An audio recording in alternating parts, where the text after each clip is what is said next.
We're going to talk with Texas coach Mack Brown tonight, and Oklahoma's former All-American Ricky Dixon is here. He joins me next.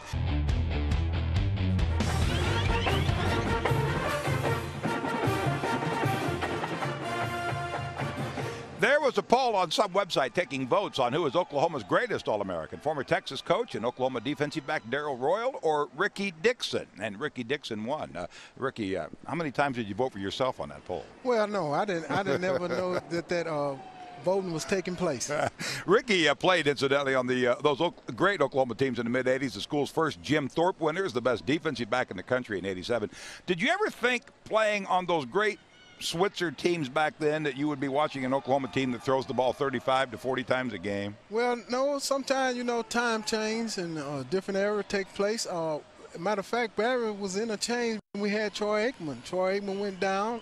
Jamel Holloway stepped in. We went on to win a national championship, so we stayed with Wishbone. You had 9 interceptions in that '87 season, 2 of them against Nebraska, by the way, and I've never forgiven you for that. How many interceptions could you get playing in this pass-happy style of college football? Ooh, man, I probably would have broke the college record. You think the ball might have been out there for grabs a little bit, huh? You played your high school ball down the road here in Wilmer Hutchins, and then you made the decision to go to Oklahoma, and a lot of Texas kids do. Is that what makes this game so incredibly special between the two states? Well, anytime you have two different teams, the Red River divides both sides of the track, and most of the kids are from the Dallas area in Texas. It makes it a very special battle. But when I came out of high school, I wasn't highly recruited. Barry was the only one really wanted me, so I was a long shot. Bit of a long shot. I mean, they're 3-2, but the 2 losses were when Sam Bradford, their Heisman Trophy winning quarterback, was injured. What do you expect to see from your Sooners tomorrow? Well, Bob Stoops is a very respectable coach. Also, Mack Brown. I look for Stoops to come out with a new game plan, and he's going to attack the areas that he needs to attack. Ricky, there's been some criticism and some people actually questioning Bob Stoops, who used to be known as Big Game Bob, and now they think there might be some doubt about it. Well, yes. I mean, Stoops is an excellent coach. He's won a national championship.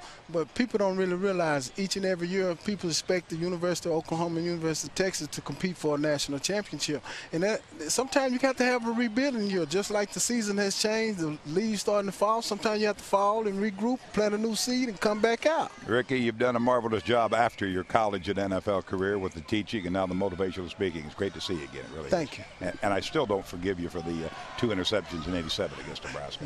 Former Oklahoma All-American Ricky Dixon. So Ricky Dixon is from Dallas. He graduated from Wilmer Hutchins High School, played football at the University of Oklahoma. He played in 4 Orange Bowls, 2 national championships, All-American, first-round draft pick, and in 1998, he played in the Super Bowl.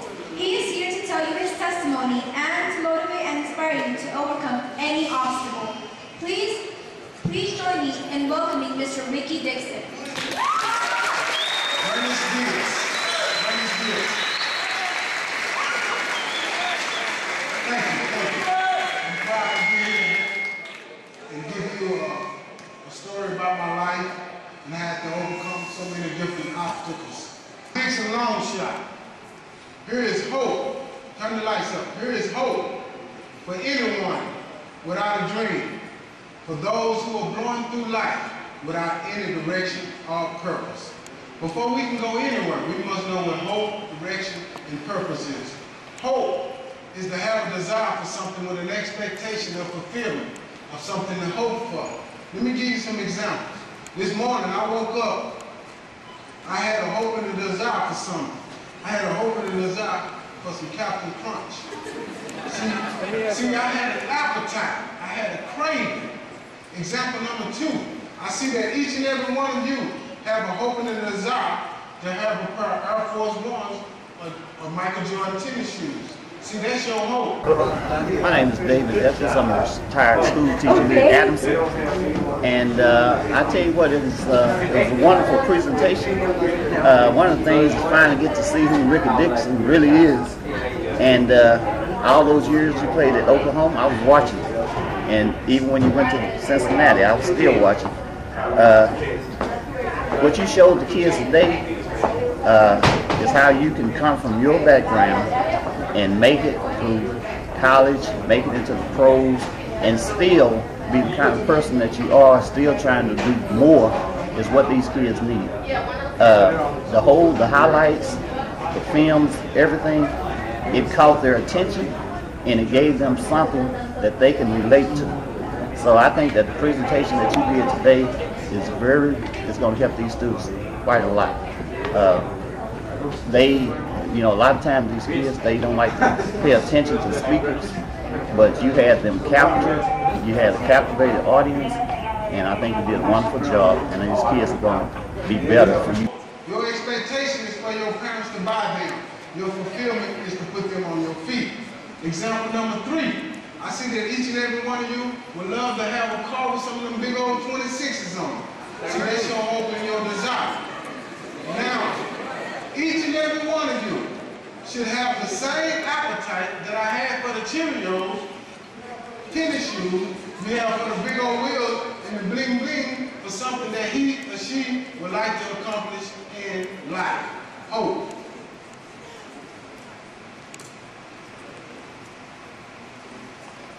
And then we're going to need some directions. If we was to take a road trip, we're going to need some directions so we won't get lost. Then we're going to need a purpose. What are our intentions? Then we're going to need some faith. Faith comes by hearing from our high power. Basically, you have to be able to believe in something that you cannot see. Now, this actually was an article published in Dallas 20 years ago. So this me actually speaking 20 years ago when I was getting ready to play the national championship against the University of Oklahoma versus the University of Miami with Michael Irvin. Long shot, as soon as Dixon lives a perpetuating dream. Long shot. Do anybody know what a long shot is? I'm sure y'all. Excuse me? Yeah. Okay, the shorter the distance, the easier the shot. See, the closer I get to this goal, the more easy the shot. The farther I get back, the more difficult the shot. So if I get back here, this is what you call a long shot. Everybody say long shot. The definition of a long shot is a slim chance of making it. So if you shoot a long shot, it's a good chance you're not going to make the shot. Everybody say long shot. Okay, let's put this in life and school perspective.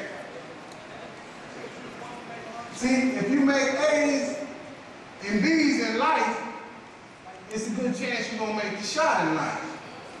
So if you get back here and making D's and F, you're going to be considered to be a long shot.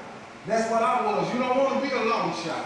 So now we can start. You know what a long shot is. Here is hope for anyone without a dream.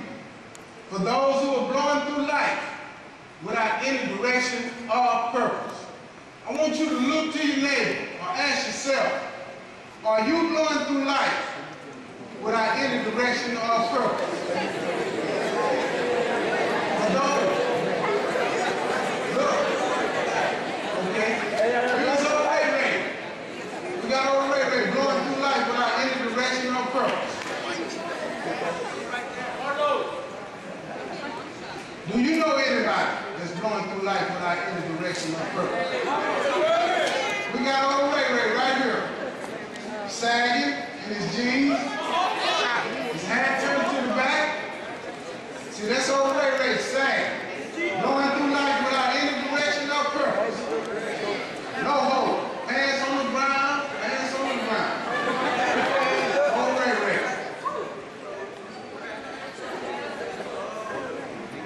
It's old Ray blowing through life.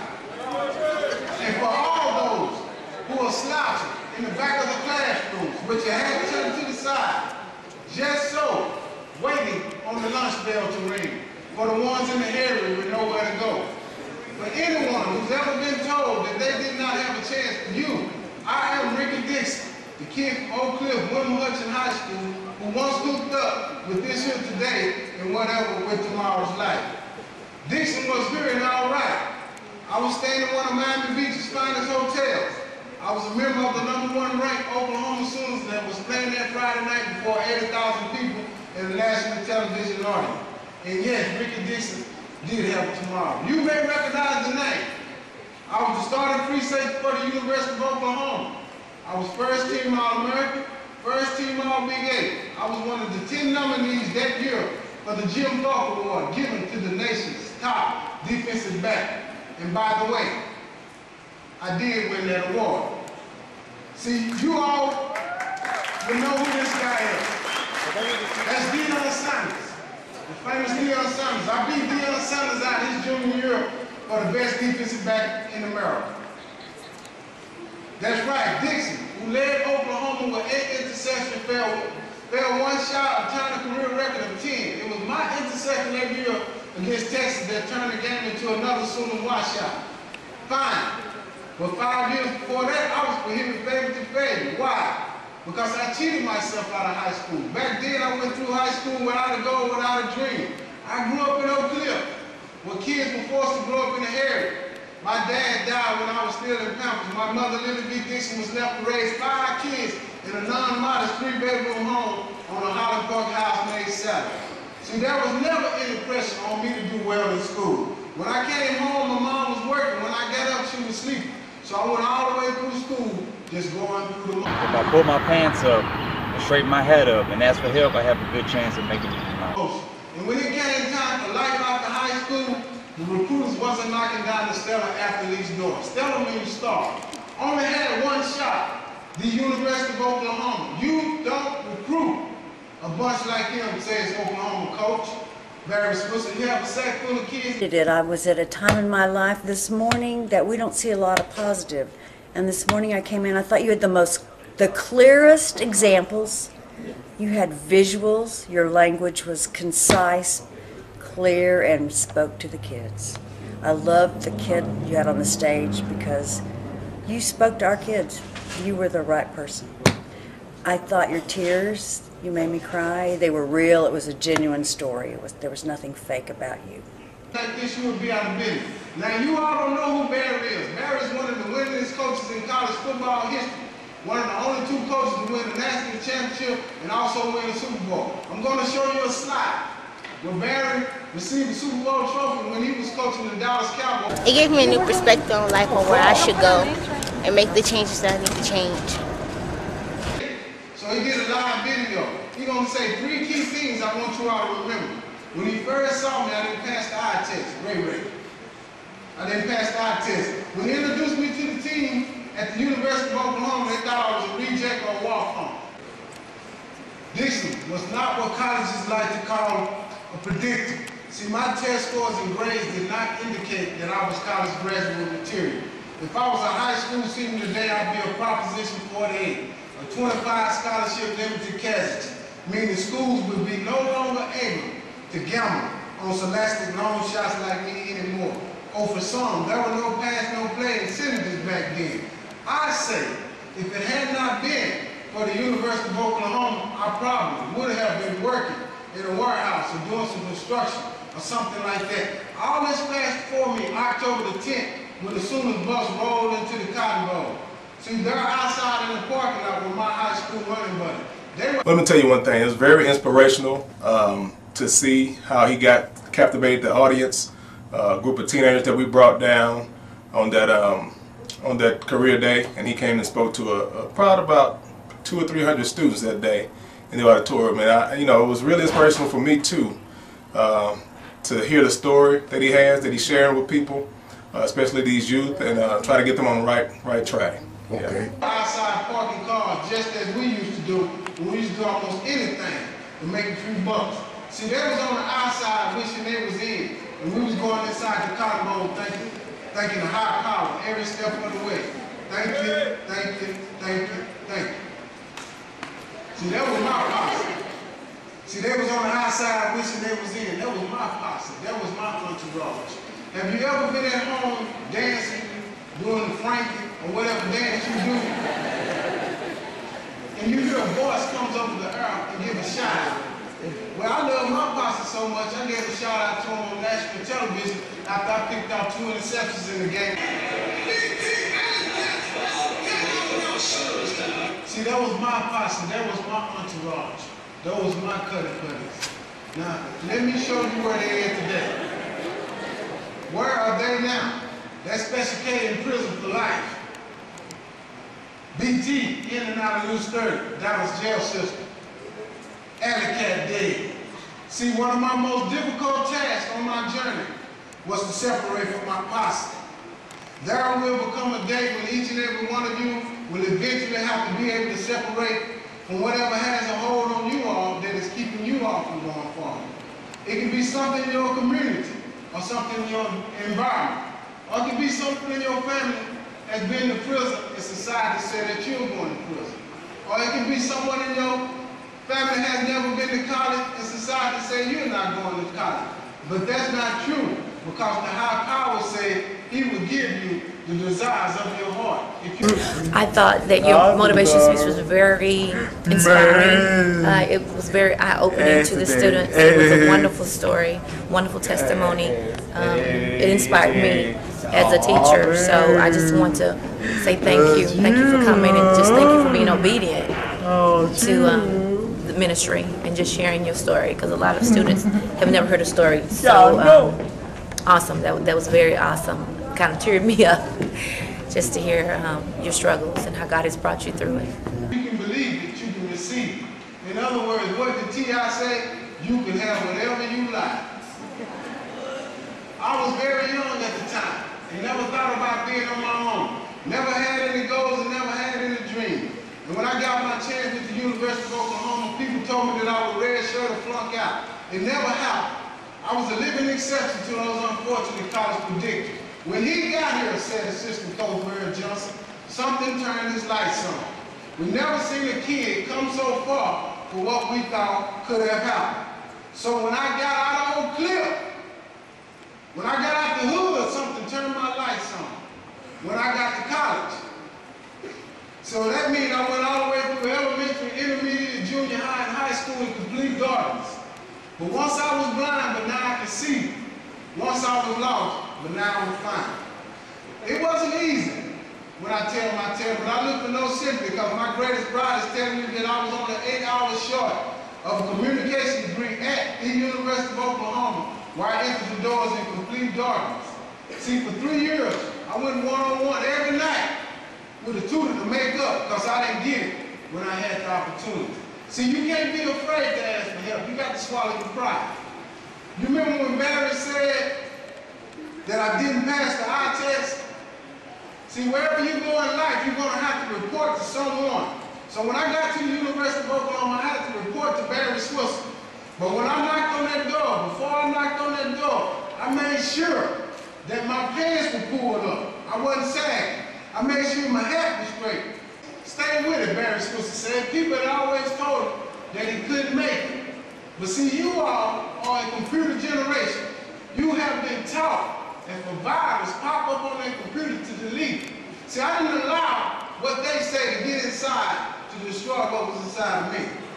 See, right today, people told me I wasn't going to go back to school and get a degree. I have a degree, delete.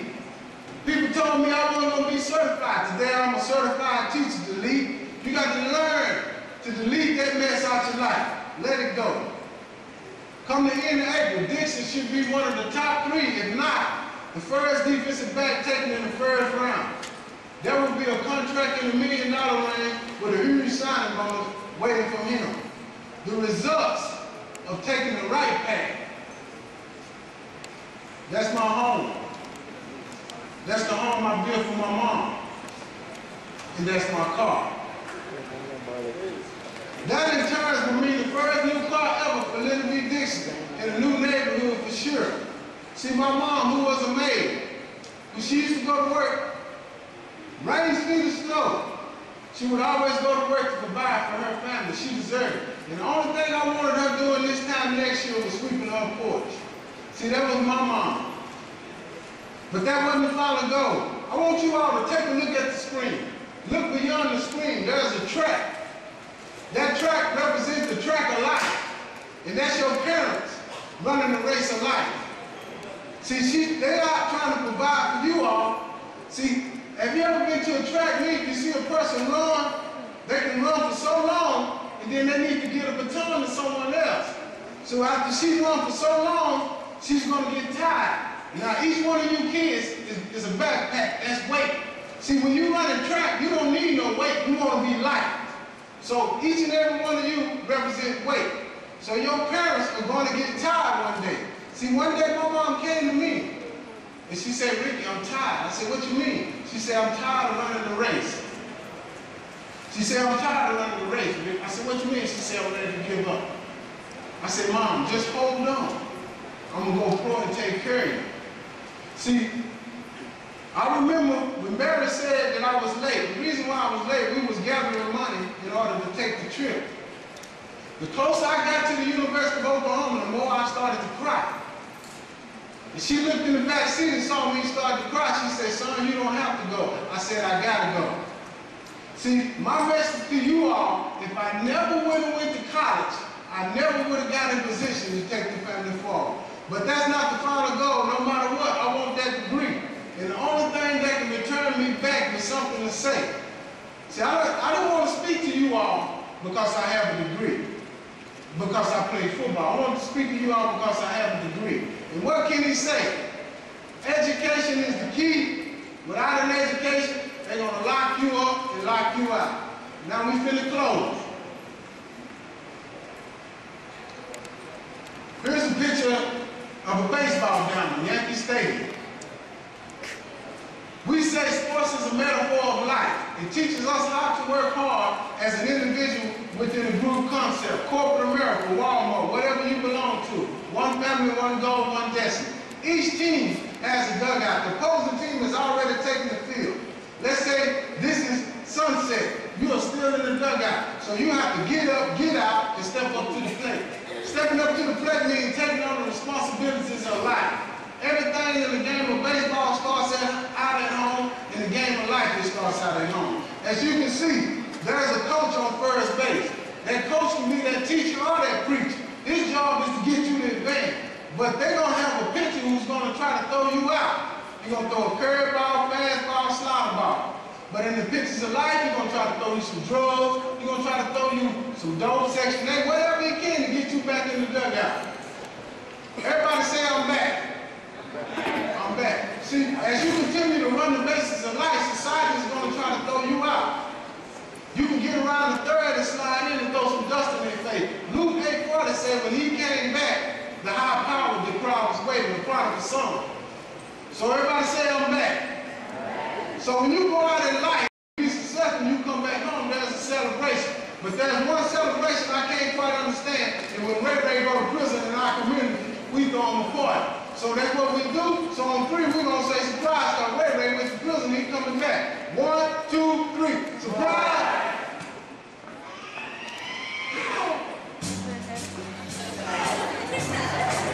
Oh, they went back! He'll be.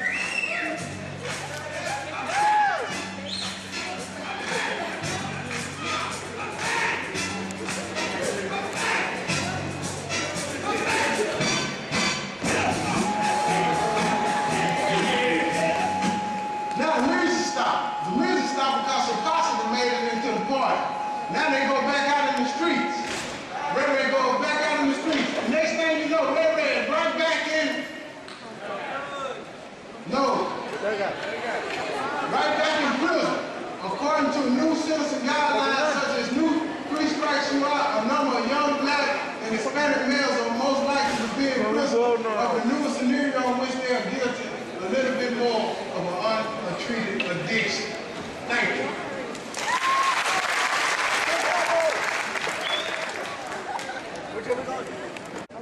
Hey, I'd like to just say thank you to Mr. Dixon for coming out and speaking to our students here at Sunset High School. It was an excellent presentation. He used a variety of methods to relay his message. He had some characters, he had some video, and he had some manipulatives. So overall, it was a very good presentation, and I hope, and I think that it did, I hope that just at least just one student got something out of the presentation. Thank you. With a prospect that's going to USC, she won a scholarship. Great. What did you think about the speech today? I enjoyed it a lot. I felt like it had a lot to offer me, and I can kind of relate to the story as well. Okay, great. This is Mr. Dixon here at Sunset High School. How did you enjoy the speech today? I'm a teacher here at Sunset High School. I teach special education. I too am from Oak Cliff, and I definitely can relate to the story and just everything he was saying about being motivated and understand that where you come from doesn't dictate where you're going. And I just like how he told the students that they have to make a decision and what path are they going to take in life, and that they have to get that path and stay on that path, and like he said, use a roadmap to have a direction in where they're going. So I know that there was a student, at least one student, who was touched by what he said, and I just really thank him.